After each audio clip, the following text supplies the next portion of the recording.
विशेष कार्य के लिए परमेश्वर का आह्वान।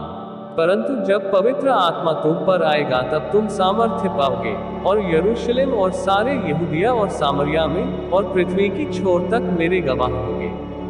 प्रेरितों के काम 1 अध्याय 8। जल प्रलय के बाद परमेश्वर ने मानवता को दूसरा मौका दिया और उन्हें विशिष्ट निर्देश दिए। उत्पत्ति 9 अध्याय 1। पूरी पृथ्वी को परमेश्वर के ज्ञान से भरना था और सभी लोगों को उद्धारकर्ता के आने का इंतजार में रहना था।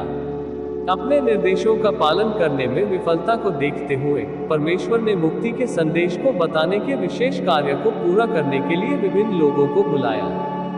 हम उन लोगों में से एक हैं। यदि हम विशेष कार्य को स्वीकार करते हैं तो हम आश्चर्यचकित हो सकता है कि कहां से शुरू करें।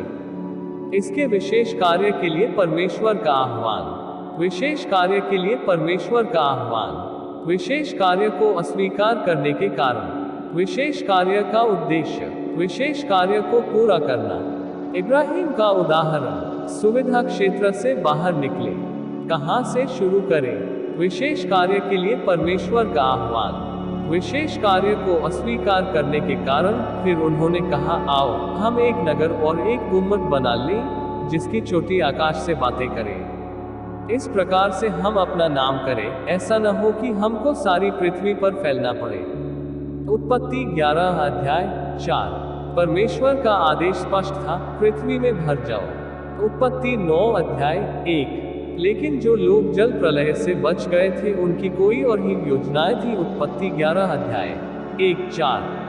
वे स्वयं को पृथ्वी पर फैलकर परमेश्वर की आज्ञा का पालन नहीं करना चाहते थे। उन्होंने फिर से जल पलन भेजने के परमेश्वर उन्होंने अपने स्वयं के उद्धार प्रयास एक गुम्बद पर भरोसा किया।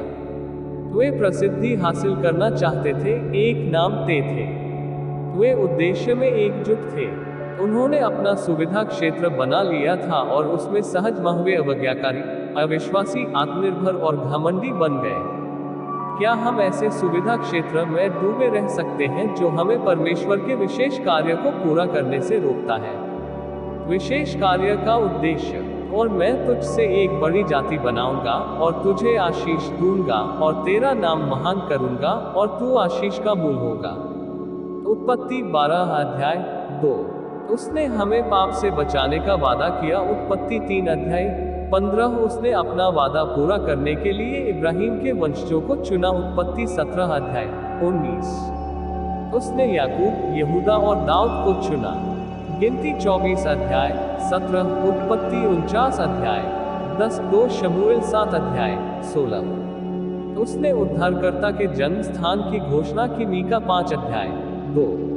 उसने अपने आने की सटीक तारीख सूचित की। दानियेल 9 अध्याय 24-27। अंततः यीशु में वादा पूरा हुआ। मत्ती 1 अध्याय 21। हव्वा से लेकर यीशु तक परमेश्वर ने विभिन्न लोगों को चुना जिन्हें उसने उद्धार के सुसमाचार द्वारा मानवता को आशीर्वाद देने का विशेष कार्य सौंपा। हालांकि वे शायद यह नहीं समझ पाए कि इसमें क्या शामिल है। परमेश्वर हमें सुसमाचार का प्रचार करके दुनिया को आशीर्वाद देने के लिए आमंत्रित करता है। विशेष कार्य को पूरा करना। इब्राहिम का उदाहरण। इस प्रकार अब्राम अपनी पत्नी सारै और अपने भतीजे लूत को लेकर कनान देश में जाने को निकल चला और वे कनान देश में आ गए। उत्पत्ति 12 अध्याय 5। परमेश्वर ने इब्राहिम को एक विशेष कार्य और इसे पूरा करने के लिए एक क्षेत्र सौंपा। आज्ञाकारिता पूर्वक वह उस स्थान पर गया जो परमेश्वर ने उसे बताया था। उत्पत्ति 12 अध्याय 1-5 आए। लेकिन चीजें आसान नहीं थी। कठिनाइयों ने उसे इस हद तक व्याकुल कर दिया कि उसे विशेष कार्य का अपना स्थान छोड़ना पड़ा। उत्पत्ति 12 अध्याय 10।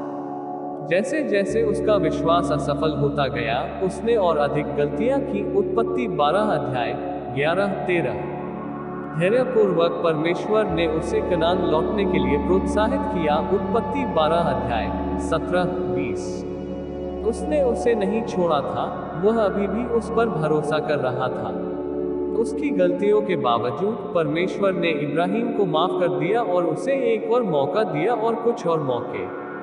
परमेश्वर हमें उसका विशेष कार्य पूरा करने के लिए भेजता है।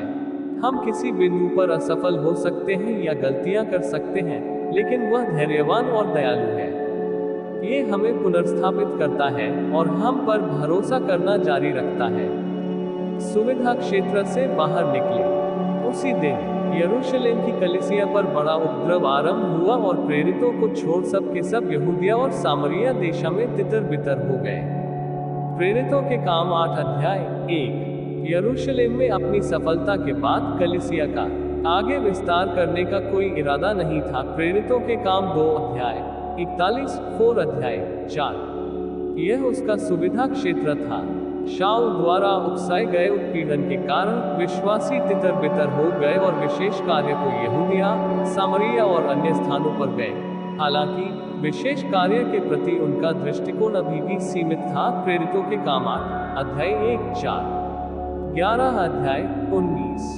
ले पत्रस स्वयं मानता था कि अन्य जातियों को सुसमाचार सुनाना घृणित काम है, इसलिए परमेश्वर को उसके लिए आश्चर्यकर्म करना पड़ा। प्रेरितों के काम 10 अध्याय 28। रने के पत्रस की तरह कभी कभी हमें उस विशेष कार्य को सही ढंग लिए जो परमेश्वर ने हमें सौंपा है, अपनी सुविधा या अपनी व्यक्तिगत भावनाओं और विचारों को अलग रखना होगा।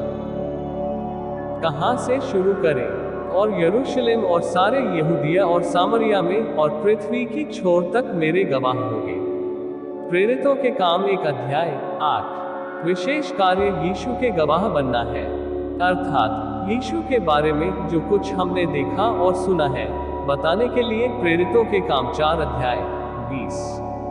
इसे मैं कैसे करता हूँ? प्रेरितों के काम 1 अध्याय 8 हमें दिशा निर्देश देता है। सबसे पहले हमें अपने सुविधा क्षेत्र से शुरू करना है। मेरा घर, मेरा परिवार, मेरे दोस्त यरूशलेम। इसके बाद हमें उस क्षेत्र का विस्तार करना चाहिए और खुद को उन लोगों तक पहुंचना चाहिए जिन पर हम ज्यादा भरोसा नहीं करते हैं। यहूदिया, यहाँ तक कि उन लोगों तक भी जिन्हें हम पसंद नहीं करते हैं। सामरिया। चूंकि हम पवित्र आत्मा के नेतृत्व में हैं, हमें भौतिक, सांस्कृतिक, जातीय आदि सीमाओं को पार करने के लिए बुलाया जा सकता है। सीमा पृथ्वी के छोर तक है। परमेश्वर की मदद से हर सच्चा विश्वासी देख सकता है कि कहां काम किया जाना है। जब मानव इच्छा परमेश्वर की इच्छा के साथ सहयोग करती है तो वह सर्वशक्तिमान बन जाती है और कार्यकर्ता अवसर बना सकता है। यदि हम लगन से काम पर जाएंगे तो हमारे सामने इस कार्य की सफलता के रास्ते खुल जाएंगे।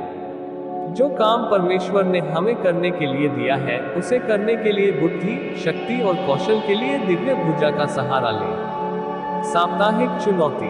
अपने समाज में विशेष आवश्यकता वाले लोगों के समूहों की पहचान करें और उनकी सूची बनाएं जिन तक पहुंचने के लिए कलीसिया ने प्रयास नहीं किए हैं। उच्च चुनौती। निकट भविष्य में विशेष आवश्यकता वाले लोगों के साथ विशेष कार्य में शामिल होने के अवसर के लिए प्रार्थना करना शुरू करें।